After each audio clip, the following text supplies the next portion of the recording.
नमस्ते बच्चों, my self Jaiswal sir. हम पढ़ रहे हैं class 9 social science contemporary India part 1 geography chapter climate.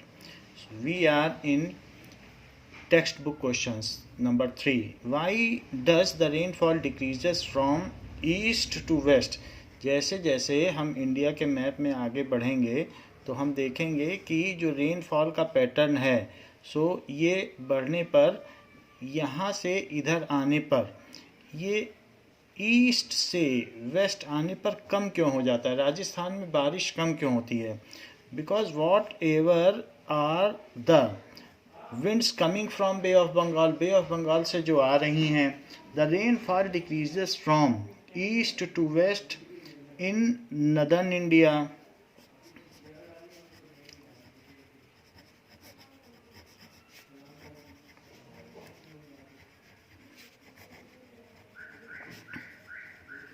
East to west in northern India। Northern India में ऐसा होता है because of progressive decrease in humidity of winds. जैसे जैसे विंड आती हैं तो most of the rain they precipitate in due course of travel. तो शुरू में ये ज़्यादा बारिश कर देती हैं, फिर इनमें अब ह्यूमिडिटी बची नहीं रह जाती, तो यहाँ तक पहुँचते पहुँचते इनके पास जो क्लाउड्स हैं उनमें से पानी कम हो जाता है। तो इस वजह से यहाँ पर ये जो बादल हैं वो बादल बिना पानी के ही रह जाते हैं। Because of the progressive decrease in humidity of winds, because of यही चीज़ यहाँ पर आती है। तो आप देखें मौसिनराम में सबसे ज़्यादा बारिश होगी, फिर और आगे बढ़ेंगी, तो एक तरीके का हमारा मैप है। तो यहाँ तक आते आते जब ये पहुँचेंगी तो इनके पास प्रेसिपिटेशन कम है। जहाँ यहाँ 400 सेंटीमीटर तक की बारिश होगी पर एनम, वहीं यहाँ पर 20 सेंटीमीटर तक ही रह जाती है। तो आप देख लें 20 टाइम्स ज़्यादा हो रही है because of the progressive decrease.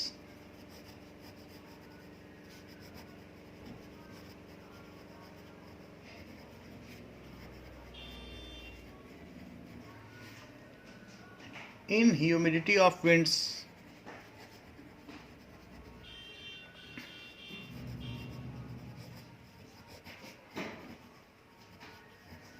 तो आगे चलने पे इनमें ह्यूमिडिटी नहीं रह जाती। Since the moisture bearing winds of the bay of Bengal branch of south west monsoon. तो अब ये जो मानसून चल रहे हैं बे ऑफ बंगाल की तरफ से आने वाले जो मानसून हैं, since the monsoon bearing winds of bay of Bengal branch, since the monsoon bearing clouds entering from Bay of Bengal,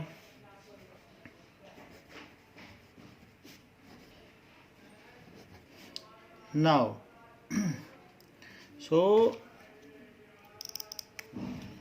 इनमें वाटर लेडन होते हैं। Bay of Bengal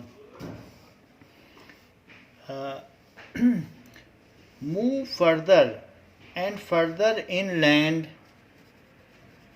move further and further inland, ये आगे बढ़ते चले जाते हैं। जब बे ऑफ बंगाल से आते हैं तो इनमें पानी भरा हुआ है, further in land and they exhaust most of the moisture during their course of travel।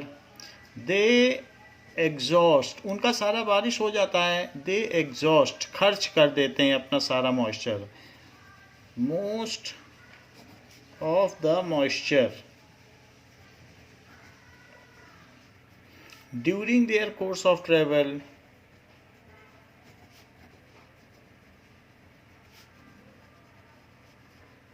तो बंगाल की खाड़ी से आने वाले मानसून अपने रास्ते में ही सारा जल बरसा देते हैं and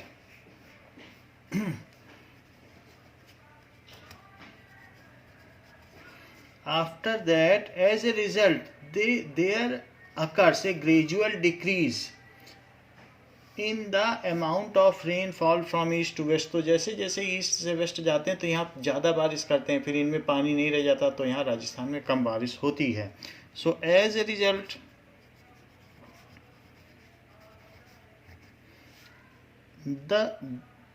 there occurs a gradual decrease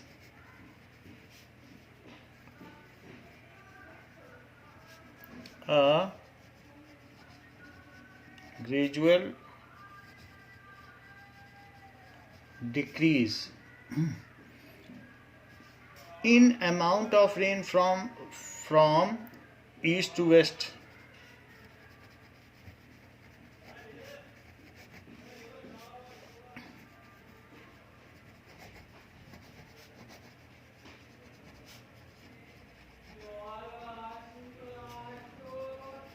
बहुत सीधी सी बात है कि बंगाल की खाड़ी से आने वाले मानसून शुरू में अपनी सारी वर्षा कर देते हैं और यहाँ तक वो पहुँचते पहुँचते उनमें ह्यूमिडिटी नहीं रह जाती, इसलिए वेस्ट तक जाते जाते उनमें there is a gradual decrease in rainfall.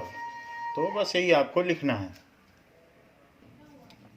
Seasonal reversal of wind direction takes place over the Indian subcontinent. So Indian region is half of the Indian region is falling in subtropical region। Tropic of cancer के ऊपर आप देखें तो subtropical reason है, और tropic of Capricorn के नीचे देखें तो उसके ये ट्रॉपिक ऑफ कैंसर के नीचे अगर आप आ जाओगे तो वहाँ पर ये चीज़, तो ये ट्रॉपिक ऑफ कैंसर है, उसके ऊपर का ये सारा रीजन सब ट्रॉपिकल है और इसके नीचे ट्रॉपिकल है। तो हम ये बात जानते हैं कि सब ट्रॉपिकल और ट्रॉपिकल रीजन में there is a kind of Coriolis force acting on it. So half of the Indian reason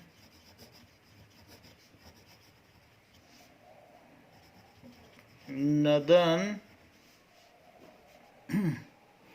so half of the northern Indian region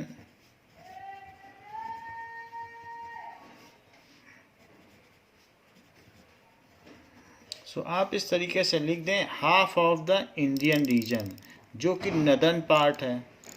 Indian northern part comes under subtropical region. ऊपर का part तो subtropical है, सब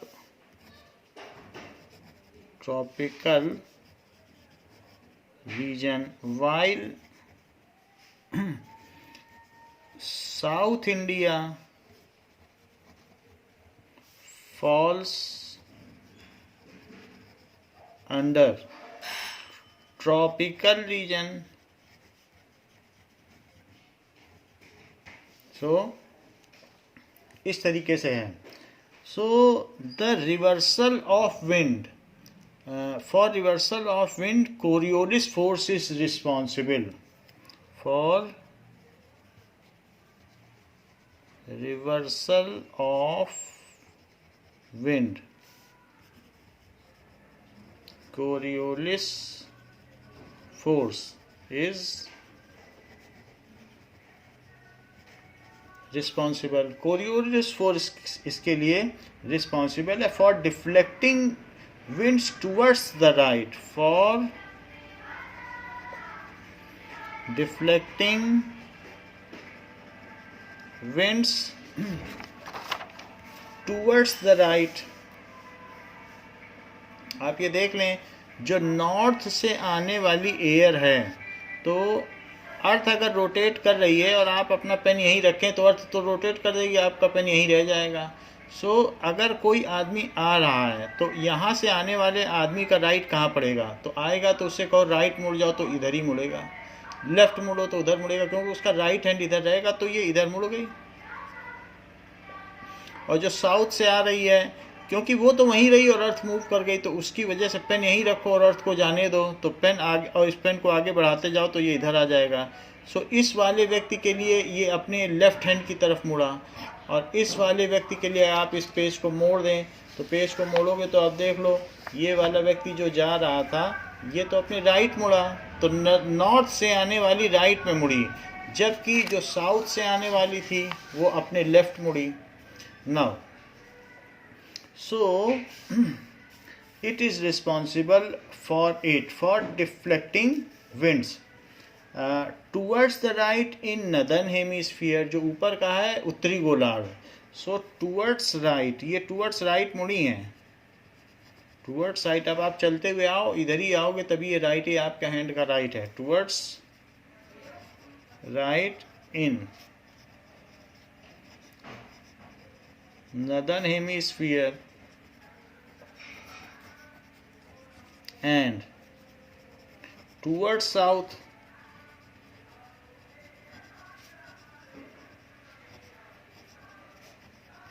in towards left in southern hemisphere, तो southern hemisphere में ये left में मुड़ जाएंगी।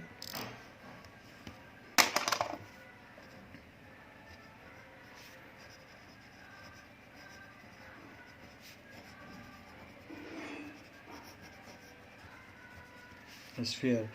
Moreover, during winter, the wind blows from northern Himalaya to southern Himalaya and cold wave is experienced in North India.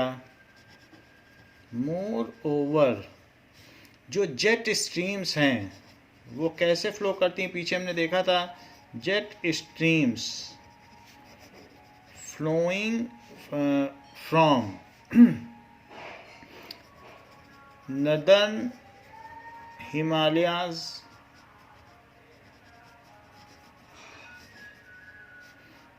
move to southern Himalayas, ऊपर से नीचे की ओर आती हैं हिमालय में। So southern Himalayas and responsible for cold waves in northern India. And तो हम ये जानते हैं कि ये जो पूरी बेल्ट है इंडिया की, तो इसमें ये बेल्ट हिमालय की है, यहाँ से यहाँ तक पूरी बेल्ट है, 3 लेयर्स ऑफ हिमालयस की रेंजेस हैं। सो नाउ इसमें से जब एयर नॉर्थ से साउथ चलेगी तो यहाँ से कोल्ड वेव आ जाएगी Himalayas, and responsible for cold waves in winter. इनकी स्पीड 184 किलोमीटर पर आवर होती है। Responsible for cold waves in winter, while in summer due to reversal of wind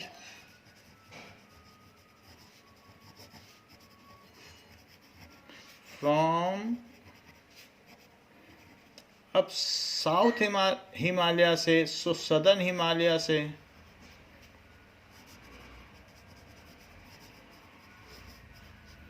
so moves from southern Himalaya to northern Himalaya.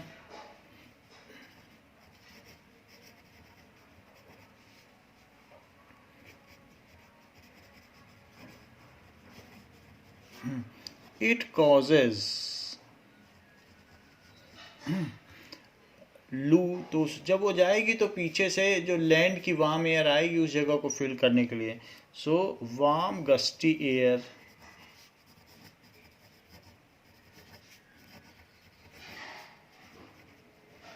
तो इस तरीके से जो reversal of wind है उसी से सब कुछ होता है, उसी से विंटर आती है, उसी से समर आती है। तो क्वेश्चन में भी यही पूछा गया है कि seasonal reversal takes place over the Indian continent, तो उसके बारे में कुछ आपको बताना था। तो this is how it takes place, it is under Coriolis force, and जो यहाँ पर टेम्परेचर डिफरेंस आता है उसकी वजह से होता है। क्योंकि जब विंटर होती है तो एक्सट्रीम कोल्ड हो जाएगा, यहाँ की एयर डेंसर हो जाएगी और यहाँ पर एक लो रीजन डेवलप हो जाता है, तो इस वजह से ये एक्सट्रीम कोल्ड की डेंसर एयर यहाँ मूव कर जाती है तो यहाँ ठंडी बढ़ जाती है, शीत लहर चलने लगती है। लेकिन जब सर्दी का जब इसी तरीके से हम ये देखते हैं कि विंटर में ये ज़्यादा विंटर है यहाँ पर लैंड की अपेक्षा, लेकिन जब समर होगा तो समर के केसेस में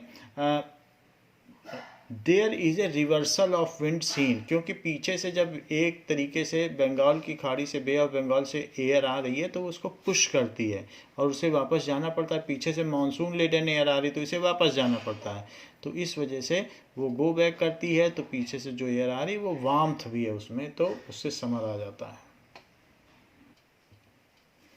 Now, the bulk of rainfall in India is concentrated over a few months.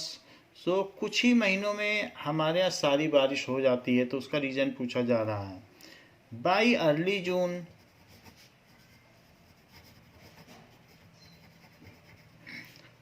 a low pressure zone is created in northern plain of India. तो वहाँ पर एक इतना टेम्परेचर है कि low pressure zone is created in northern plain of India. सो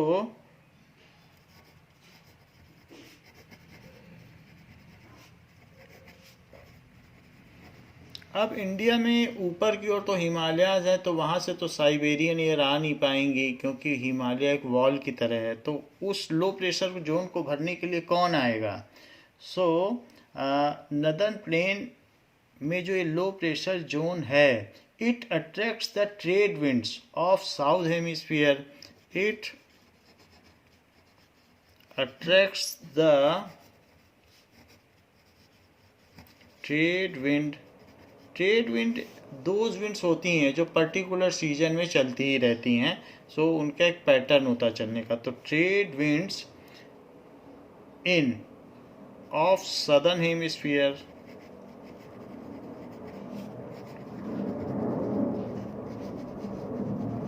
सो ये जो low pressure zone India में क्रिएट हुआ है, इसको फिल करने के लिए अब यहाँ पर बाकी तो और भी कॉन्टिनेंट होंगे, तो इसको फिल करने के लिए साउथ से एयर आएगी। अब साउथ से जो एयर आएगी, अर्थ तो ऐसे घूम रही है, तो इसको ऐसे आना है, तो आप पेंसिल रखो तो ये चीज़ इधर मुड़ जाएगी। ये कोरियोलिस फोर्स भी कहता है पेंसिल ऐसे रखिए, अर्थ को जाने दीजिए, पेंसिल आपके पीछे रह जाएगी, अर्थ मूव कर जाएगी। तो ये जो भी है, this is south western, south से ओरिजिनेट हुई और वेस्ट की ओर चली, तो इसे साउथ वेस्टर्न कहते हैं। तो ये अगर इंडिया में देखें तो ये जो विंड है, it is south western.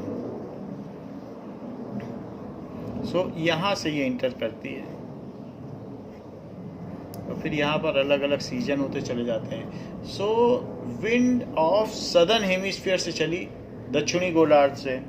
So it moves from southern hemisphere. These southeast trade winds originated over the warm subtropical region of southern ocean. So these south, now here we are seeing that it is south west monsoon. अगर इस तरीके की direction देखें तो ये south है, ये waste है, तो ये साउथ वेस्ट मानसून यहाँ से आते हैं। तो अरेबियन सी से ऐसे आते हैं, फिर इधर जाकर ये हिमालयन के रेंज से टकरा कर ये लौटते भी हैं। तो लौटने के बाद लौटने में भी ये बारिश कर सकते हैं। सो दीज आर द, अब ये साउथ की ओर जा रहे हैं बट ये इस तरफ की ओर आ रहे हैं, तो now it is winter monsoon. So it is called now southeast monsoon. So we are particularly concerned because this is the onset of monsoon. So southwest monsoon से हमारे यहाँ बारिश होती है। तो ये चीज़ है, वेस्ट और साउथ के बीच से ये जो इंटर कर रहे हैं, तो ये है। तो यहाँ पर इसको देखेंगे तो ये साउथ और ईस्ट इनके बीच से इंटर कर रहे हैं, तो ये साउथ ईस्ट मानसून है। नाउ सो इतना लिखा जा सकता है कि बल्क ऑफ रेनफॉल क्यों कंसंट्रेटेड है. So let us see the region why bulk of rainfall is concentrated. The trade wind of southern, it attracts the trade wind of southern hemisphere. This southern hemisphere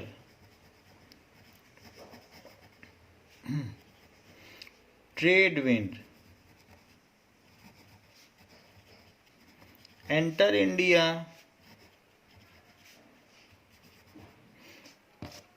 through Malabar coast. ये कहाँ से enter करती हैं?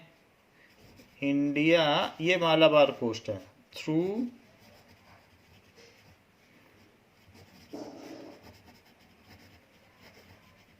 Malabar coast as south western wind, as south western wind and it is water laden.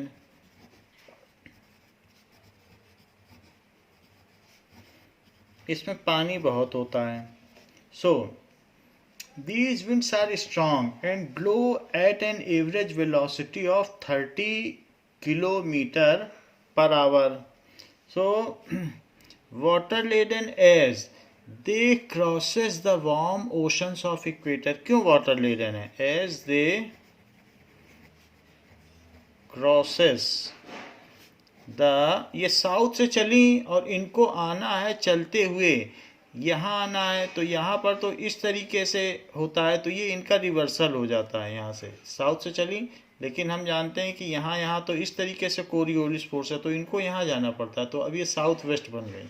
तो यही south west इधर से भी आ सकती हैं, इधर से भी. तो हमारे केस में जो ये है, ये साउथ वेस्ट की मानसून है. जो पहली बारिश है वो मालाबार कोस्ट में होती है. So as they crosses the northern equator, तो ये गर्म हो जाती हैं. क्रॉसेस द इक्वेटर, तो साउथ से चली, इक्वेटर को क्रॉस किया, फिर ट्रॉपिक ऑफ कैंसर तक पहुंची. ऐसा हुआ. And contain enough water in clouds due to high vaporization and contains enough water content. So enough water content क्यों है? क्योंकि इक्वेटर पर से वो आई हैं, तो वो बहुत वहाँ हीट है, तो इनमें ज़्यादा वेपराइजेशन हुआ होगा. Due to high vaporization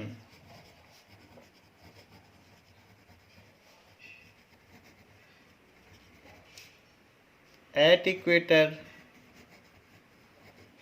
So at equator पर इन्होंने हाई वेपराइजेशन किया है. Now they enter India as a south western wind. फिर इसके बाद क्या होता है? These are strong and blow at an average velocity of 30 kilometer per hour. These are strong and blow at an speed of 30 kilometer per hour. Surface पर इसकी ये speed है. हायर पर चले जाओगे तो 110 है. तो with the exception of extreme northwest, the monsoon winds cover the country in about a month. Question में पूछा जा रहा है कि जो मानसून है वो concentrated with in a month क्यों है? So with in a month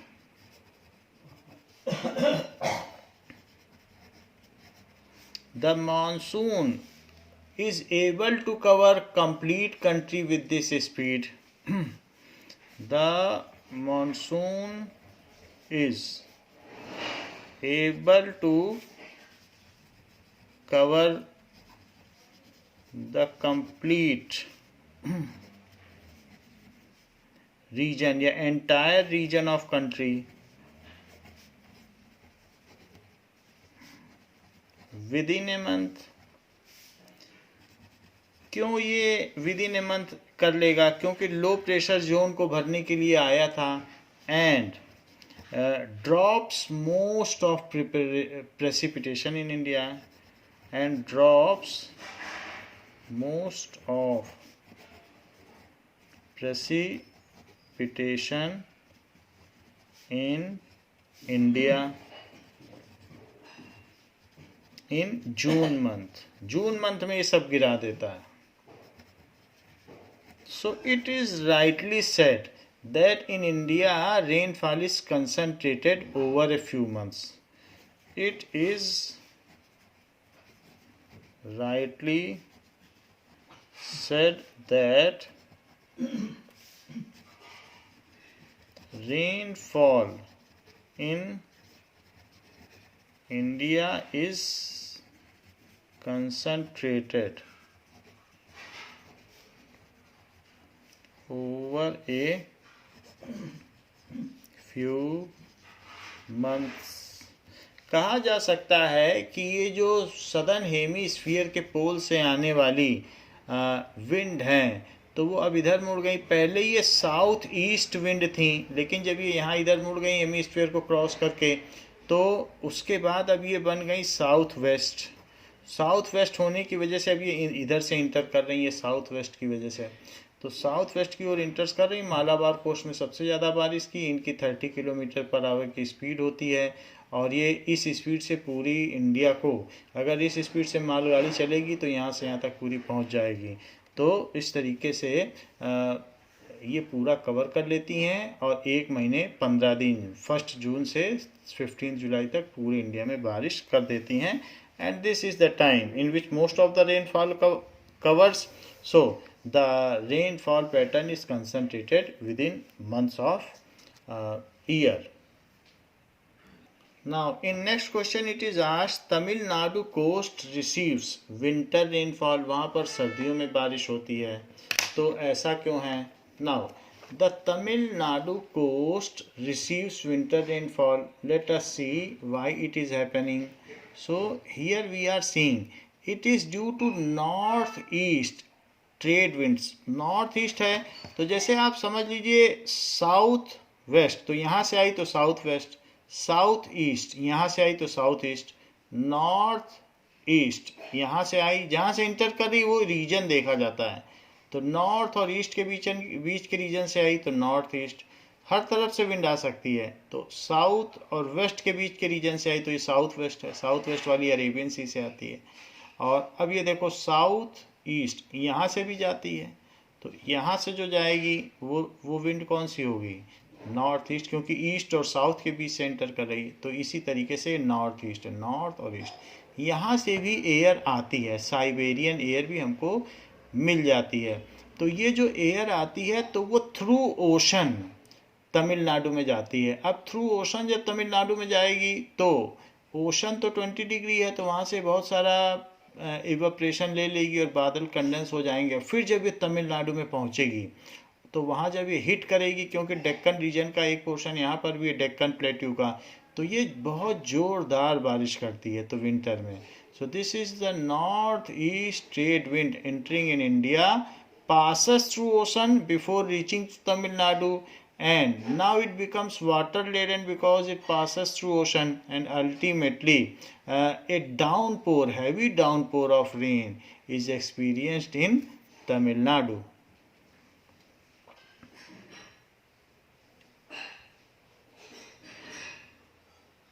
What is trade winds?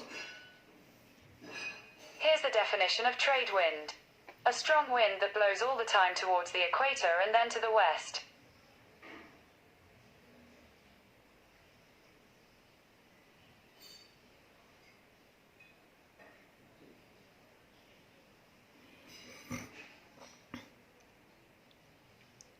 Now, this is the trade wind. It moves throughout the year. Trade winds are those winds which are moving throughout the year from polar region to equator reason through out the year. तो ऐसा ही हमने अभी तमिलनाडु का map देखा. सो receives winter rainfall due to north east trade winds. These winds blow from sea to land in this region. So these winds blow from sea to land. तो हमने देखा तमिलनाडु में आने से पहले ये सी से होते हुए आई हैं इन दिस रीजन, और ये कौन सी विंड है तो हमने बता दिया नॉर्थ ईस्टर्न, नॉर्थ और ईस्टर्न पार्ट से आ रही हैं, ये चाइना और रशिया से आ रही हैं, बट ये सी से होते हुए आई हैं and therefore carry huge moisture along with them and therefore carry huge moisture along with them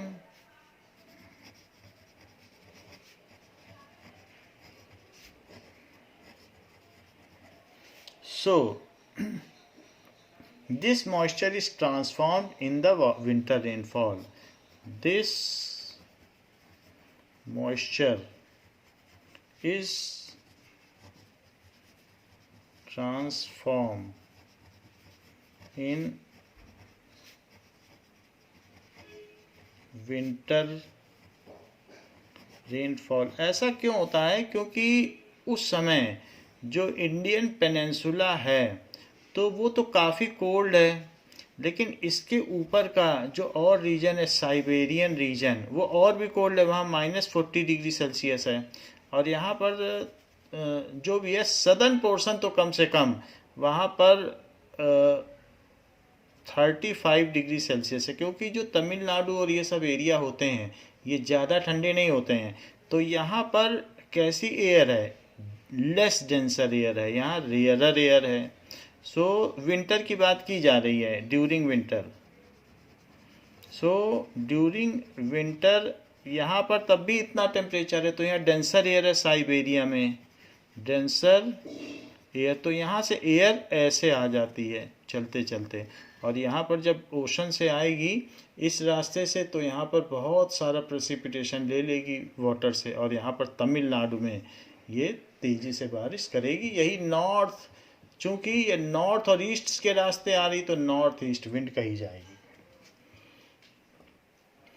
so it is question is asked the delta region of eastern coast is frequently struck by cyclone. सो India में कुछ ऐसे reason हैं जो delta reason है। तो यहाँ पर आपने देखा गोदावरी नदी जाती है तो इस तरीके से इसके बहुत सारी ट्रिब्यूटरी हो जाएगी। तो ये जो ट्रिब्यूटरी बन के इसमें गिरेगी तो यहाँ बहुत सारे डेल्टा बन जाते हैं। इसके नीचे कृष्णा नदी है तो उसकी भी ट्रिब्यूटरी बनेगी तो यहाँ बहुत डेल्टा है। तो एक डेल्टा जैसा, डेल्टा एक ग्रीक लेटर है, इसको डेल्टा कहते हैं। तो ऐसा पोर्शन बन जाता है डेल्टा, वो एक अल्फ़ाबेट है ग्रीक में। तो ऐसा ऐसे डेल्टा बहुत सारे बनते हैं। तो ये जो डेल्टा रीजन बनता है, रिवर्स की ट्रिब्यूटरी बन गई। तो अब यहाँ पर अंडमान निकोबार है। अंडमान निकोबार में यहाँ पर एक लो प्रेशर जोन क्रिएट होता है and that low pressure zone is carried forward towards Orissa, that is the eastern portion, by the westerly jet stream. क्योंकि हम जानते हैं कि एक होती है ईस्टर्ली जेट स्ट्रीम और एक है वेस्टर्ली, तो ये ईस्ट की तरफ से आ रही, तो ईस्टर्ली जेट स्ट्रीम इसकी तरफ चलती है। तो ईस्टर्ली जेट स्ट्रीम जब इधर चलेगी तो वो जो लो प्रेशर जोन है वो यहाँ से शिफ्ट करके यहाँ ले आएगी। अब जब यहाँ ले आएगी तो साइक्लोन क्या होता है कि किसी भी जगह पर अगर चारों तरफ से भरने के लिए हवा आए, इधर से भी आए इधर से भी आए, तो फिर उसमें एक सर्कुलेटरी फोर्स एक्ट करने लगता है, उसको फिर साइक्लोन कहते हैं।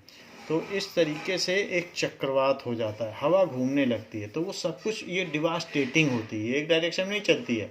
अगर दो तरफ से हवा फिल करने के लिए आए तो वो घूमने लगती है। आप जैम का डिब्बा भी दो तरफ से ऐसे खोलो तो घूम जाएगा, उसमें टॉर्क आ जाएगा, रोटेटरी फोर्स, तो ये रोटेट करने लगती है ना। Answer is that this is because, पूछा जा रहा है कि क्यों वहाँ साइक्लोन ज़्यादा आते हैं उड़ीसा में, वेस्टर्न डेल्टा में साइक्लोन क्यों आते हैं यहाँ पर उड़ीसा में। So this is because cyclonic depressions that originate over Andaman and Nicobar.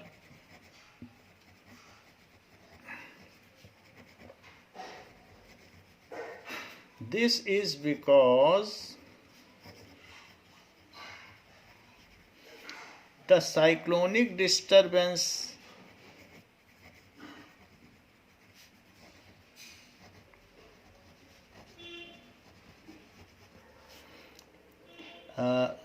that is cyclonic disturbance that originate over Andaman Nicobar. Disturbance भी कह सकते हो या डिप्रेशंस. दैट ओरिजिनेट, न्यूज़ में आपने सुना भी होगा साइक्लोन बढ़ रहा है. तो क्यों बढ़ रहा है? ये उसको ईस्टर्ली विंड अपने साथ उड़ा ले जा रही है. दैट ओरिजिनेट ओवर, यहाँ पर ओरिजिनेट हुआ अंडमान निकोबार में. Over Andaman and Nicobar island. अगर उस लैंड में धूप पड़ी तो चारों तरफ से हवाएं आएंगी उसको भरने के लिए. तो इस तरीके से होगा, इधर से भी आएगी, इधर से, तो वहाँ साइक्लोन बन ही जाएगा. क्योंकि लैंड है तो लैंड में धूप पड़ेगी तो वहाँ मेयर हो जाएगी, लो प्रेशर जोन होगा, चारों तरफ से आएगी, साइक्लोन बन जाएगा. तो वो जो साइक्लोन बना है वो इधर कौन लाएगा? जो वेस्टर्ली विंड चल रही है, jet stream, westerly jet stream, उसको खींच के यहाँ ले आएगी. तो निकोबार आइलैंड में जो डिस्टर्बेंसेस हुए हैं सो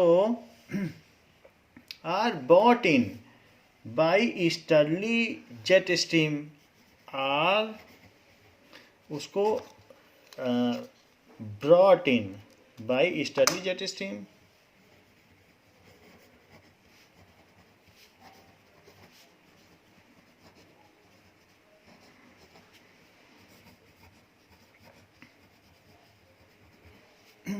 तो ये इसको कहाँ लेके आ जाएगी?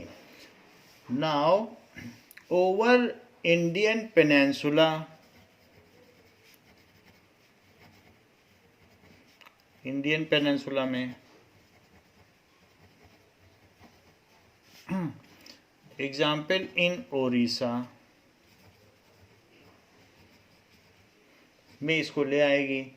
और फिर उसके बाद क्या होगा? This moist now and during the period of October and November these cyclones are very destructive. During the period of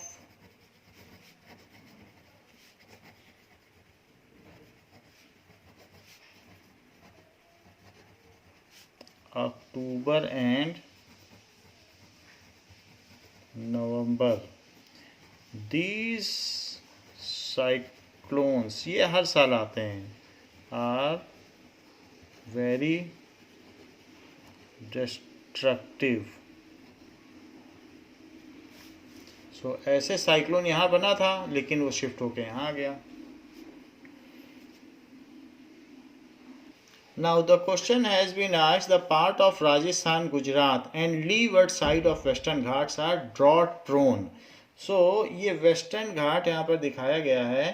तो इसमें आप देख सकते हैं इंडिया में केरला के साइड में जहाँ मालाबार हिल्स है, तो ये पूरा जो डेक्कन रीजन है तो इसमें ये पूरा वेस्टर्न घाट से ये प्लेट्यू की तरह बहुत उठा हुआ है.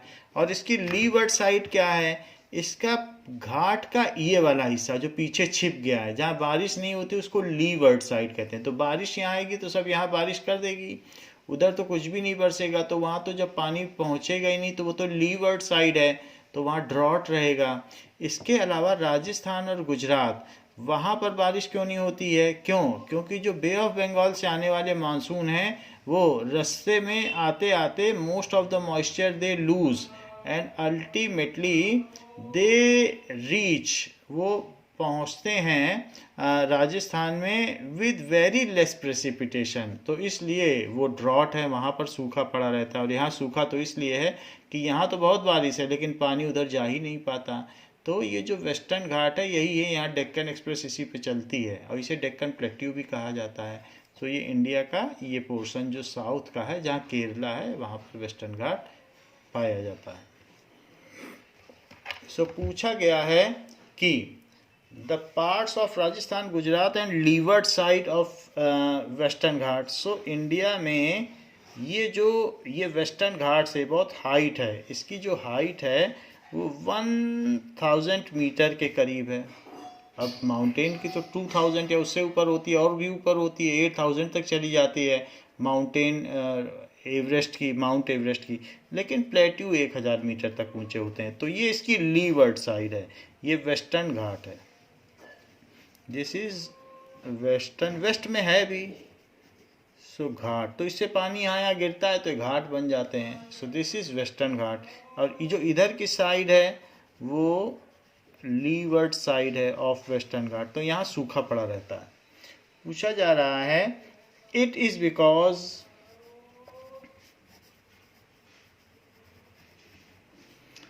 Rajasthan and Gujarat receive scanty rainfall. Rajasthan and Gujarat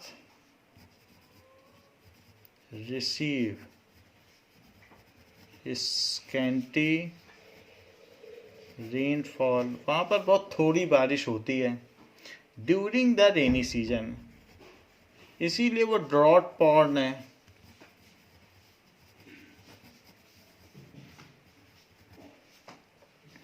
Winds carry moisture upward over the mountain, but the low temperature causes the air to lose much of its moisture as precipitation, which causes rainfall on the windward side of Western Ghat.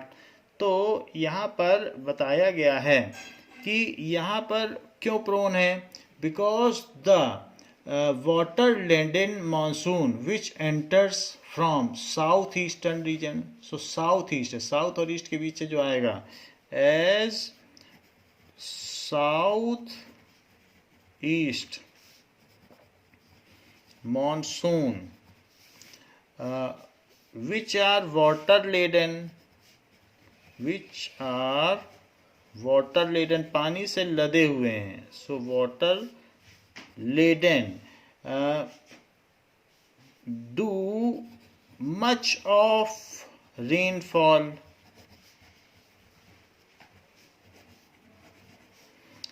in long course of travel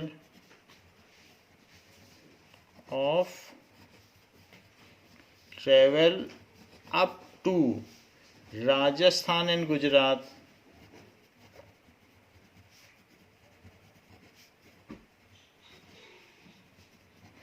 and is left with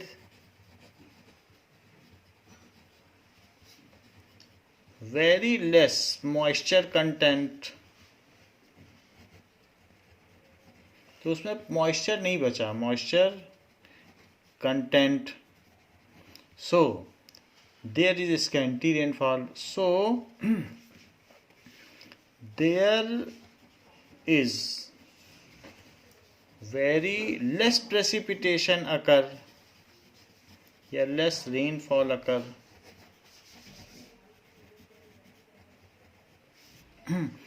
Similarly, अब ये तो हमने बता दिया कि बे of Bengal से आने वाले हैं, तो जो बे ऑफ बंगाल से हैं तो ये साउथ हो गया और ये ईस्ट हो गया, तो साउथ ईस्ट से आने वाले। अब हम देखेंगे साउथ वेस्ट से आने वाले, साउथ ये है और ये है, ये तो ईस्ट है, तो साउथ ईस्ट, और इधर की ओर है अब साउथ वेस्ट। तो जो साउथ वेस्ट से आने वाले इधर के हैं तो वो क्या करते हैं, the south west monsoons,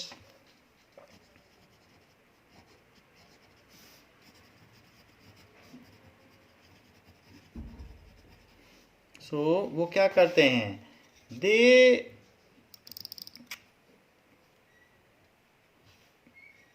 do most of the precipitation,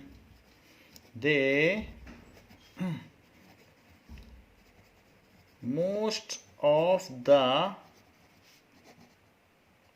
precipitation on Malabar hills या on Malabar coast, and जो मालाबार कोस्ट में सारा पानी बरसा देते हैं और जो पीछे का एरिया बच जाता है प्लेट्यू के पीछे का, तो वहाँ पानी ही नहीं बरसता। तो उसकी वजह से क्या होता है, एंड लीवर्ड पोर्शन जो पीछे छिपा होता है उसको लीवर्ड कहते हैं। Leeward portion of this western ghat, Malabar coast, उसके बगल में जो कोस्ट है जहाँ समुद्र है उसे कोस्ट कहते हैं और ये वेस्टर्न घाट है। So leeward portion of western Ghat receives less rainfall, causing, पूछ रहे हैं कि सूखा क्यों पड़ता है, so causing drought prone area,